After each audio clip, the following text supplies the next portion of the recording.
Hello everyone, I am Dr. Monica Sharma Chaudhary from KGMT Multi-Speciality Hospital. At first, I would like to thank Mr. Domboru Gogoi for converting the memoir of my beloved son Rishabh Chaudhary Ruplu into an audio book which he will soon upload into his YouTube channel. So the book The Valiant Warrior, His Smile a Radiance. This has been authored by me, and you can see the valiant warrior. He is with a camera around his neck, his love for traveling, and this keeps his memories alive. And so this book I have authored, and I shall be reading the chapters, chapter wise, and this will be uploaded into the YouTube. And my first chapter is My Inspiration, Me and My Family. And here I write about what had inspired me to write this book and a short introduction to my family. Next, the second chapter is Birth of the Messenger. So I call my younger son Ruplu as the son of God. He was the messenger of God. So in this chapter I write about the preparation and care that had been taken to give birth to the Son of God. And the third chapter is the vibrant baby. So here I would like to mention a small incident when he was just 9 months old, when he crawled down from the first floor of our apartment to the ground floor, and he was just 9 months. So that was a miraculous deed that he did, and we were shocked at his sight. Fourth chapter is Ruplu, the child hero. So he was such a loving child. Everyone loved him, young and small, the rich and the poor, and he became the hero of the small kids. So he participated in cycling, badminton, cricket, and he loved all festivals and birthday parties, and all the kids would follow whatever activity he did. Now, chapter 5 is the man-eater. This man-eater is the killer disease, the 6-letter killer word, cancer. So my hatred to this disease is such that I call it the man-eater. This man-eater had eaten away the long bone of my son's right leg. And I write about the different kinds of cancer diseases, how it sucks away a person's life very silently. Sixth chapter is Invasion by the Man-Eater. Now, I call it Invasion by the Man-Eater because very silently, with just a history of a week, he just had on and off fever and only one day and one night of leg pain, and next day he was diagnosed as cancer of the bone. And this really shattered us, and we were so saddened and broken, but we had to wear a masked face. We never revealed that he had cancer, and his father, who was a very weak-hearted person, and he insisted that it is just a mere infection of the bone, but the bitter truth gripped us and we had to airlift him to Mumbai. So chapter 7 is airlift to Mumbai, and the experience how he was stretched on the stretcher and he journeyed to Mumbai on a stretcher. And then the battle in Mumbai is chapter 8. So the 4 months long battle in Mumbai, where chemotherapy has completely drained him out. He was bald and thinned out, but he was such a strong-willed boy that he loved to travel and see the different sightseeing tours, and even he enjoyed all kinds of delicacies in Mumbai. So that kept us going, and we also moved forward. We were boosted by his attitude.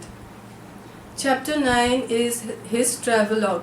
So this boy, this wonder boy, loved to travel, and as he grew taller, and of course the battle in Mumbai, that was the part with chemotherapy, and surgery had chopped off his right leg bone and it was replaced by a mega prosthesis. So as he grew taller, he became 6 feet tall, his right leg became shortened. So what he would do, we used to place a silicone sole on his shoes, and with style and attitude he would move about. He was a branded man, and he traveled all over India, from north, south, east, west, and even to Thailand, that is Bangkok, Pattaya. He joined all the adventure sports, and in Simla he also went for the deadliest horse riding to the Kufri hills, and in Jaisalmer it was his last trip. He even went for camel rides.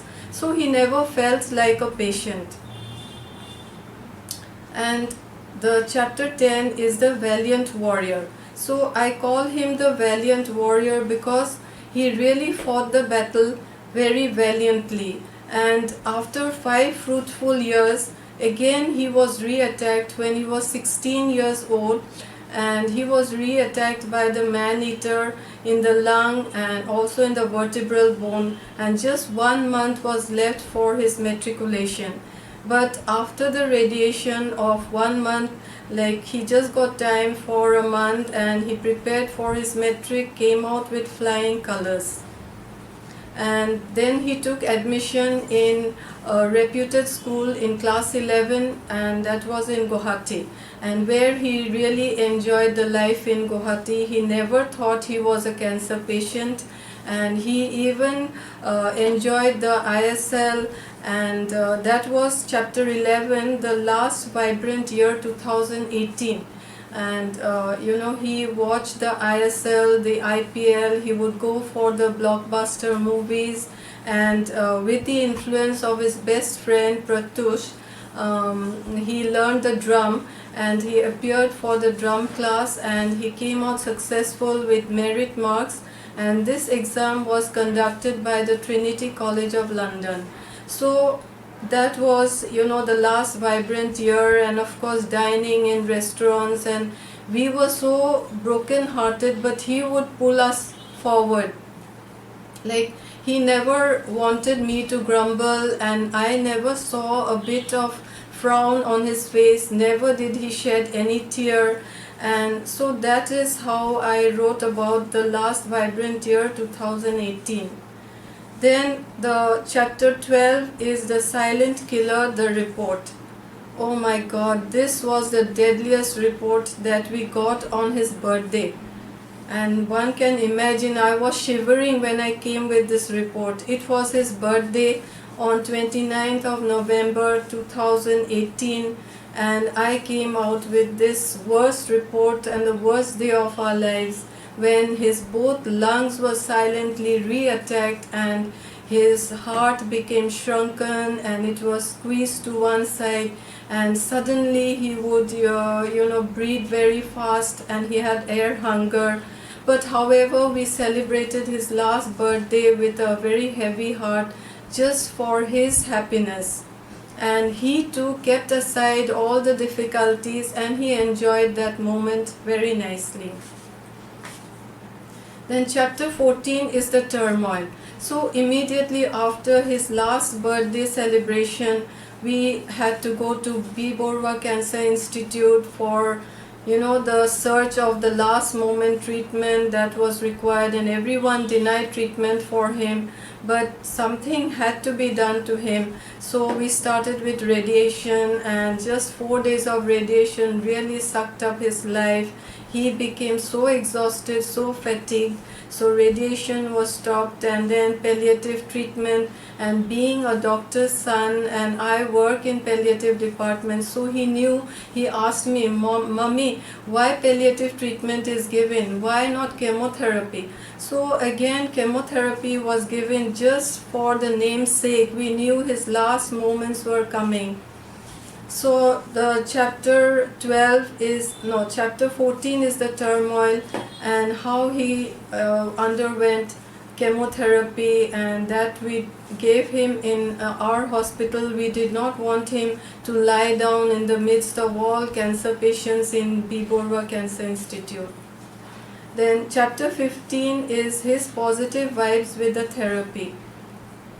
So even with the chemotherapy, you know, he had all the positive vibes. He would love to enjoy the rolls and momos, all kinds of fast food. He would take us to all the different places in Guwahati, and he enjoyed, along with the chemotherapy, you know, he had all the positive vibes.